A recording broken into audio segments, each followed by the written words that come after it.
certainly distressing. You know, this is something we shouldn't happen. You just can't believe how it could be allowed to happen, really. In this case, the term sheep worrying doesn't cover the attack at this farm near Jedburgh. Mauled is a more accurate term. Well, I've never seen sheep quite looking so stressed and so nervous as these were. They were really looking nervous and stressed out, looking up across the field.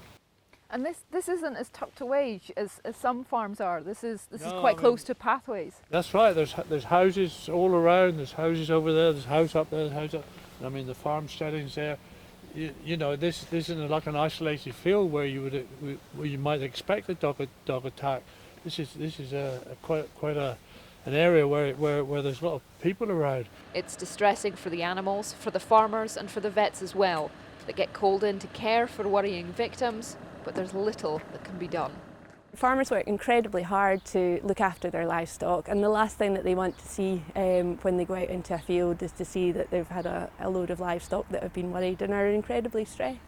And say more often than not, when we see the cases, it's because the animals have been injured, and quite often the injuries are so severe that it ends up with us euthanasing the animals, which, you know, is obviously very upsetting for the farmers, and it's very upsetting for us that there's not more that we can do in these situations. Yes, we want a conviction out of it, but I prefer just to see it stopped and quickly.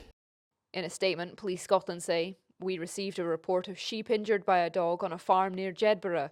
Police inquiries are being carried out into this report. If it continues, it will have much more severe consequences on the flock." Once they're in lamb, I mean, the way those sheep were acting on that night, there could have been a lot of abortions, you know, and that could be very, very serious. This is something which you must avoid at all costs. I've never seen sheep react the way they reacted. And the following morning, they were still, they took ages before they would move across that field to start to graze. And even the following day, they were still on edge. I've never seen sheep quite so bad as that. We've deliberately not shown photos of the sheep injured as they're too gruesome to broadcast.